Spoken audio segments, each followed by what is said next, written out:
ಅನ್ನೋ ವಿಚಾರದಲ್ಲಿ ಮೊನ್ನೆ ಗಣೇಶ ವಿಸರ್ಜನಾ ಸಮಯದಲ್ಲಿ ಸ್ವಲ್ಪ ಅಚಾತುರ್ಯವಾದ ಘಟನೆಗಳು ನಡೆದಿರ್ತಕ್ಕಂಥದ್ದು ಈಗ ಇಡೀ ರಾಜ್ಯಕ್ಕೆ ಗುರುತಿರ್ತಕ್ಕಂಥ ವಿಷಯ. ಇದು ಕಾಂಗ್ರೆಸ್ ತನ್ನ ವೋಟ್ ಬ್ಯಾಂಕನ್ನು ಇಂಟ್ಯಾಕ್ಟ್ ಆಗಿ ಇಟ್ಕೊಳ್ಬೇಕು ಅನ್ನೋ ಕಾರಣದಿಂದ ಕೆಲವು ರೀತಿಯ ಓಲೈಕೆಗಳನ್ನು ಪ್ರಾರಂಭ ಮಾಡಿದ್ರಿಂದ ಇಡೀ ರಾಜ್ಯದಲ್ಲಿ ಇವತ್ತು ಜನ ತೊಂದರೆಯನ್ನು ಅನುಭವಿಸ್ತಕ್ಕಂಥ ಒಂದು ಪರಿಸ್ಥಿತಿ ಉದ್ಭವ ಆಗಿದೆ. ಇದಕ್ಕೆ ನೇರ ಹೊಣೆ ಕಾಂಗ್ರೆಸ್ ಸರ್ಕಾರ. ಮುಖ್ಯಮಂತ್ರಿಗಳು ಯಾವ ರೀತಿ ನಡ್ಕೊಳ್ಬೇಕು, ಸರ್ವರನ್ನೂ ತೆಗೆದುಕೊಂಡು ಹೋಗೋಂಥ ಕೆಲಸವನ್ನು ಅವ್ರು ಮಾಡ್ತಾ ಇಲ್ಲ. ಈ ಸರ್ಕಾರ ಒಂದು ಕಡೆಗೆ ವಾಲಿದ್ರಿಂದ ಇವತ್ತು ಈ ಪರಿಸ್ಥಿತಿ ಬರ್ತಾ ಇದೆ. ಸರ್ವರಿಗೂ ಸಮಪಾಲು, ಸರ್ವರಿಗೂ ಸಮಪಾಲು ಅಂತ ಹೇಳ್ತಕ್ಕಂಥ ಒಂದು ಸರ್ಕಾರ ಇದೇನ ನಡ್ಕೊಳ್ಬೇಕಾಗಿತ್ತು.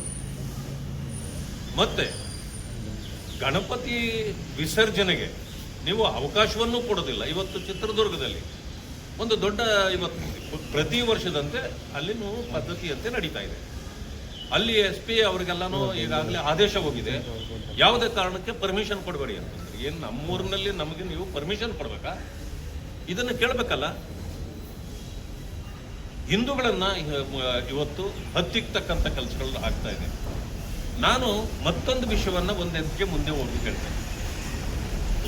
ನಾವು ಮೈನಾರಿಟಿಯವರ ಬಗ್ಗೆ ನಾವು ಕೂಡ ಪ್ರೀತಿ ವಿಶ್ವಾಸ ಉಳ್ಳವರೇ ಆಗಿದ್ದೇವೆ. ಆದರೆ ವೋಟ್ ಬ್ಯಾಂಕಿನ ರಾಜಕಾರಣದಿಂದ ಅವರು ಮಾಡತಕ್ಕಂಥ ಒಂದು ಓಲೈಕೆ ರಾಜಕಾರಣಕ್ಕೆ ಇವರು ಕೂಡ ಮಾರಿ ಹೋಗಿದ್ದಾರೆ. ಯಾಕೆ ನಾವು ಪ್ರೀತಿ ಮಾಡಲ್ವ ಅವ್ರನ್ನ? ಆದರೆ ಹಿಂದೂಗಳು, ಮುಸ್ಲಿಮರು ಅಥವಾ ಯಾರೇ ಆಗಿರಲಿ, ನಾವು ಅಣ್ಣ ತಮ್ಮಂದ್ರ ರೀತಿ ಬಾಳ್ಬೇಕಾಗಿದೆ. ಈ ರೀತಿ ದ್ವಂದ್ವಗಳ ಸರ್ಕಾರ ಸೃಷ್ಟಿ ಮಾಡಿದಾಗ ಅದಕ್ಕೆ ಮುಸ್ಲಿಂ ಬಾಂಧವಗಳು ಕೂಡ ಸೊಪ್ಪು ಹಾಕಬಾರ್ದು. ಆದರೆ ಕೆಲವೇ ಕಿಡಿಗೇಡಿಗಳು ಮಾಡ್ತಕ್ಕಂಥ ಒಂದು ಈ ಕೃತ್ಯಗಳಿಗೆ ಇವತ್ತು ಎರಡೂ ಸಮುದಾಯಗಳು ಬಲಿಯಾಗ್ತಾ ಇವೆ. ಇದನ್ನು ನಾವು ಸಹಿಸಿಕೊಂಡು ಸುಮ್ಮನೆ ಕೂತ್ಕೊಳ್ಳೋಕೆ ಆಗೋದಿಲ್ಲ. ಹಿಂದೂ ಕಾರ್ಯಕರ್ತರ ಮೇಲೆ ಅಟ್ಟಹಾಸ ಮೆರೆಯತಕ್ಕಂಥ ಯಾರೇ ಆದರೂ ಕೂಡ ನಾವು ಸುಮ್ಮನೆ ಕೂತ್ಕೊಳ್ತಕ್ಕಂಥ ಪ್ರಶ್ನೆ ಇಲ್ಲ. ಈ ಸರ್ಕಾರ ಮುಗೀತು, ಇನ್ನೆಷ್ಟು ದಿನ ಆಗ್ತದೆ ನಿಮ್ಮದು ಇನ್ನೊಂದು 2 ವರ್ಷ. ಅದಾದ ಮೇಲೆ ಇದೇ ರೀತಿ ಘಟನೆಗಳಾಗ್ಲಿಕ್ಕೆ ನಾವು ಬಿಡೋದಿಲ್ಲ. ಹಿಂದೂ ಮುಸ್ಲಿಂ ಬಾಯಿ ಅಂತಕ್ಕಂಥ ಮಾತಿದೆಯಲ್ಲ, ಅದನ್ನು ನಾವು ಉಳಿಸ್ಬೇಕಾಗಿದೆ. ಅದು ನಮಗೂ ಗೊತ್ತಿದೆ. ಆದರೆ ನೀವು ವೋಟ್ ಬ್ಯಾಂಕ್ಗಾಗಿ ಮಾಡ್ತಕ್ಕಂಥ ಈ ಒಂದು ತಕರಾರಿನ ಕೆಲಸಗಳು ಇವತ್ತು ರಾಜ್ಯದ ಜನರ ನೆಮ್ಮದಿಯನ್ನು ಕಚ್ಕೊಂಡಿದೆ. ಆ ದೃಷ್ಟಿಯಲ್ಲಿ ಸರ್ಕಾರ ತನ್ನ ನಿಲುವನ್ನು ಪ್ರಕಟಿಸಬೇಕು. ಇವತ್ತಿನ ದಿವಸ ನಾವು ಏನು ಮಾಡ್ತಿದ್ದೀವಿ? ನಾವು ಸಂವಿಧಾನಿಕಾತ್ಮಕವಾಗಿ ಅಧಿಕಾರ ಮಾಡ್ತಿದ್ದೇವ, ಇಲ್ಲ ಬರೀ ನಮ್ಮ ವೋಟ್ ಬ್ಯಾಂಕ್ಗಾಗಿ ಮಾಡ್ತಿದ್ದೇವ? ಈಗ ಜನ ಪ್ರಶ್ನೆ ಮಾಡ್ತಿದ್ದಾರೆ, ಅದಕ್ಕೆ ಅವರು ಉತ್ತರ ಕೊಡ್ತಾರೆ. ಭದ್ರಾವತಿ ಶಾಸಕ ಹಬ್ಬದಿನ ಪಾಲ್ಗೊಂಡು ಮುಂದಿನ ಜನ್ಮದಲ್ಲಿ ಮುಸ್ಲಿಂ ಆಗುತ್ತೆ ಬಯಕೆ ಅಂತ ಹೇಳಿ ಅವ್ರದ್ದೇ ಭದ್ರಾವತಿಯಲ್ಲಿ ಪಾಕಿಸ್ತಾನ ಪರ ಕೂಡ ಮುಳುಗಿದೆ ನೋಡಿ.